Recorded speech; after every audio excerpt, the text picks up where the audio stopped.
Ta'anni bihaditsin yura annahu kadzibun fahuwa ahadul kadzdzabin. Siapa yang meriwayatkan dariku suatu hadis padahal tidak benar, tetap disampaikan tanpa dijelaskan lemah atau palsunya, maka dia termasuk salah satu pendusta. Inilah dia ucapan Imam Ahmad rahimahullahu taala. Wa qala qawamus sunnah Al-Imam Al-Asbahani Asy-Syafi'i rahimahullahu ta'ala, dijelaskan oleh pembela sunnah yaitu Al-Imam Al-Asbahani, salah seorang ulama Syafi'iyah.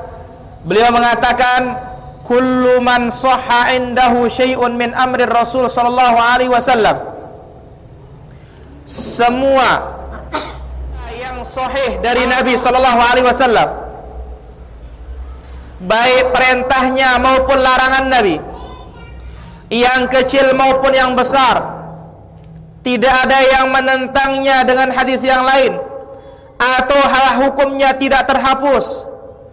Nabi bersabda begini, lalu ada mengatakan ana aqulu bi khilafihi, saya akan berkata tidak sesuai dengan apa yang disebutkan oleh Nabi sallallahu alaihi wasallam, faqad takallama bi'azimin, orang ini telah mengucapkan sesuatu yang sangat besar. Jadi kalau Nabi SAW sudah mengatakan demikian, sahih, betul dari Nabi, lalu ada orang mengatakan adapun saya pilih yang lain, maka orang ini telah mendatangkan ucapan yang sangat besar. Wa in kana dzalika syai' mimma la yudhillu ar-rajul bitarkihi, meskipun apa yang datang dari Nabi itu seandai kata ditinggalkan dia tidak sesat, tetapi menentang apa yang datang dari Nabi sallallahu alaihi wasallam ini merupakan dosa besar.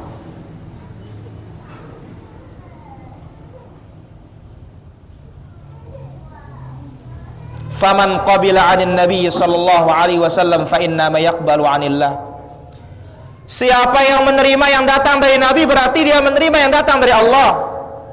Barang siapa yang menolak yang datang dari Nabi berarti dia menolak apa yang datang dari Allah. Karena Allah berfirman dalam Al-Quran pada surah Al-An'am ayat 153, wa may yuti'ir rasula faqad ata'a Allah. Siapa yang taat kepada Rasul sallallahu alaihi wasallam berarti dia taat kepada Allah Subhanahu wa taala. Dan ada ayat-ayat yang lain Allah sebutkan, Allah kaitkan petunjuk itu dengan taat kepada Nabi sallallahu alaihi wasallam. Wa in tuti'uhu tahtadu. Kalau kalian taati Nabi Muhammad itu, niscaya kalian mendapatkan petunjuk. Taat kepada Nabi sallallahu alaihi wasallam, otomatis kita akan memegang Al-Qur'an dan mengamalkan hadis-hadis Nabi sallallahu alaihi wasallam yang sah. Inilah dia di antara ucapan-ucapan para ulama kita. Wa qad istadalla ahlus sunnati wal jamaah ala wujubi dzalika bima yali. Dan ahlus sunnati wal jamaah mengambil dalil tentang wajibnya dan bagaimana pentingnya memegang dua hal itu. Kitab Allah, di dalam beramal harus ada dalilnya, di dalam berbuat harus ada perintahnya, di dalam melaksanakan sesuatu harus ada keputusannya, ketetapannya. Bukan sembarangan kita beramal. Qauluhu ta'ala, Allah berfirman dalam surah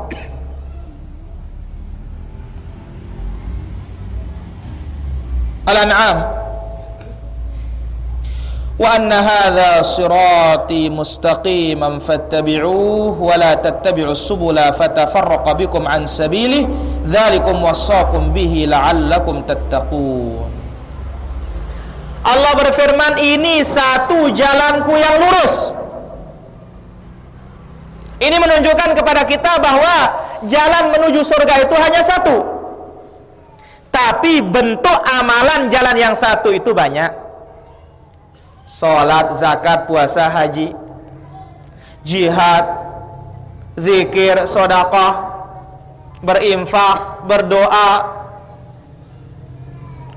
Adapun jalan menuju surga satu. Ikuti jalan yang satu itu, jangan ikuti jalan yang banyak. Kalian akan pecah dari jalan Allah Subhanahu wa taala. Dijelaskan oleh para ulama tafsir, di antaranya Imam Ibnu Jarir At-Tabari rahimahullah taala. Al-Imam Ibnu Jarir At-Tabari ini ulama al-mufassirin. Semua ulama tafsir ya mengikuti langkah Ibnu Jarir ini. Apa kata beliau? Yaqulu ta'ala dzikru hadzal ladzi wassaqum bihi rabbukum ayyuhan nas. Inilah yang diwasiati oleh Tuhan kalian wahai sekalian manusia. Wa amarakum bil wafa'i bihi. Allah perintahkan kalian untuk melaksanakannya wasiat tersebut. Huwa siratuhu yakni tariquhu wa dinuhu alladzi irtadahu li ibadihi. Inilah jalanku, yaitu jalannya Nabi sallallahu alaihi wasallam. Agamanya Allah Subhanahu wa taala yang diridhoi oleh Allah bagi hambanya. Mustaqiman la'wi jajafih, lurus tidak ada bengkoknya, lurus, tidak bengkok, tidak ke kiri, tidak ke kanan. Fa'malu bihi, maka amalkanlah dia. Waj'alu li anfusikum minhajan taslukuna, jadikanlah agama Allah itu sebagai jalan kalian yang itu kalian jalani. Jadikanlah jalan Nabi SAW sebagai metode kalian beragama, itulah ikuti. Wala tasluku tariqan siwah, jangan ikuti jalan yang lain. Wala tarkabu manhajan ghairahu, jangan ikuti selain manhaj Nabi, selain cara Nabi beragama, jangan. Wala tabghul dinan khilafahu, jangan cari agama selain agamanya Nabi, baik itu Yahudi, Nasrani, Majusi, penyembah patung dan yang lainnya. Fa innaha bid'un wa dhalalat, itu semuanya adalah perkara-perkara baru dan semua itu adalah kesesatan. Wa qad azahal qaul ila ba'd a'immat at-tafsir ka Mujahid wa ghairihi. Tafsiran yang tadi datangnya dari para tabi'in, yang mana para tabi'in mengambil dari para sahabat Nabi sallallahu alaihi wasallam. Itu dalil yang mewajibkan orang mengikuti jalannya Rasul sallallahu alaihi wasallam. Dalil Ahlus Sunnah wal Jamaah yang mewajibkan ikuti jalannya Nabi sallallahu alaihi wasallam. Dan jalannya Nabi apa? Jelas kitab Allah. Yang mana Aisyah radhiyallahu anha ditanya, bagaimana akhlaknya Rasul sallallahu alaihi wasallam? Kana khuluquhul Quran. Akhlaknya Nabi itu adalah Al-Qur'an. Dalil yang kedua dari Al-Quran yang mewajibkan akan hal tersebut di dalam surah Az-Zumar ayat yang ke-55. Wattabi'u ahsana ma unzila ilaikum min rabbikum. Ikutilah